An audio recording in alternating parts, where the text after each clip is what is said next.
Today we're gonna dissect the kidney. Okay, kidney is the part of the excretory system. As we know, the excretory system is made up of two kidneys, right and left. Okay, both of them is connected to a ureter. This is the opening of the ureter.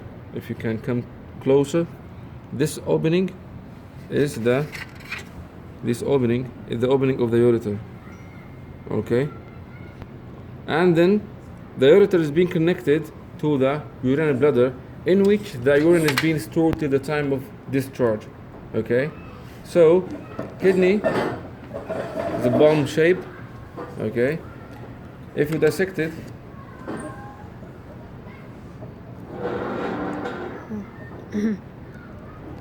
okay,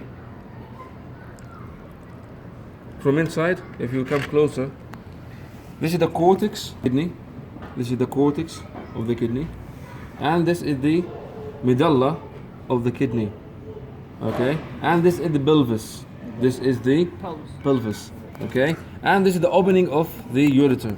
This is the opening of the ureter. Again, this is the cortex. Okay, and then the medulla, and the medulla opens in the pelvis. This is the pelvis. Okay, in which the urine is being drained in order to be transported by the ureter to the urinary bladder to be stored there till the time of discharge. Okay, those are named or referred to as Melbigian pyramids. Melbigian pyramids. Okay, they are inverted pyramids, inverted triangles. Okay, all the kidney is made up of the functional units which are known as nephrons. By the way, the renal capsule of the nephron, or the Bowman's capsule, is being located in the cortex. Cortex. Also, the proximal and distal convoluted tubules are located also in the cortex. While the Henle or lobe of Henle is being located in the medulla, or cortex. in the Melbigian pyramids. Okay. Also, the collecting tubules is in the medulla. By the way, the urine is being filtrated and then it's drained in the pelvis, so it will be transported via the ureter to the urinary bladder. This is the structure of the kidney. First, if we are talking about the filtration process, as we know, the formation of the urine is made up of two processes. Process number one, ultrafiltration. Process number two, the selective reabsorption. In the cortex, there is what? There is the nephron. Okay. By the way, the blood vessel that comes into the kidney is the renal artery. Renal artery is being branched to many arterioles.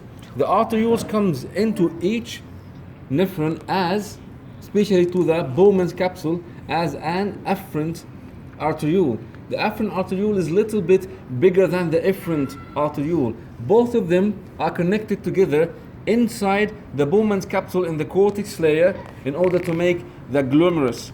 Okay, as the blood pressure is very high inside the glomerulus, and it's considered the highest blood pressure ever in the body. Okay, under this pressure, and by the way, as adaptation for the lining of the blood vessel of the glomerulus, it's very or highly permeable. That's why a lot of the blood components will leak outside those blood vessels. What are the blood components that leak, and what are the blood components that are not leak? Yes, the urea and the uric acid. Okay, glucose. And then the glucose, the amino acid. Dissolved salt. Okay, dissolved salt, hormones. Okay, all of those are leaked outside from the blood vessels, while the plasma protein will not leak because they are too big. And also what else that will not leak? The blood cells will not leak outside. In this case, all the leaking component of the blood vessel will be known as the glomerulus filtrate. The glomerular filtrate. So the glomerular filtrate, okay, after which is already the leaking of the blood components due to the pressure inside the glomerulus, will be then go to the Bowman's capsule, and from the Bowman's capsule to the proximal convoluted tubes or tubule. By the way, the cells of the proximal convoluted tubules are adapted by having microvilli and mitochondria. The microvilli increases Now we are talking about the second step, which is known as selective reabsorption. Okay, as the proximal convoluted tubules contains microvilli, which increases the surface area of reabsorption. In addition, it has a lot of mitochondria, which respire in order to obtain the energy needed for the active transport to reabsorb back water, minerals, and yes, amino acids. Okay, and all the useful substances will be reabsorbed back to the proximal convoluted tubules, and then the rest will go to the lobe of Henle in the medulla region, and the rest of the water that will still the body needed gonna be reabsorbed again, okay, and will be given to the adjacent blood network that is surrounding the proximal convoluted tubule and the Henle or the lobe of Henle. And by this way, the blood component or the useful blood component will be reabsorbed back to the body, not to avoid their loss. The remaining urine gonna be discharged in the pelvis. Okay, the pelvis leads to an opening which is known as the ureter. Then the ureter, okay, takes it out. Okay, and then ureter will take it, transport the urine from the kidney to the urinary bladder.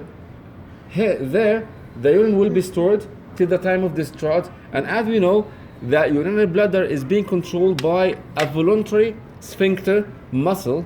Okay, when the time comes, then the urine will be discharged. Okay, and will be outside of the body through the urethra. Okay, thank you.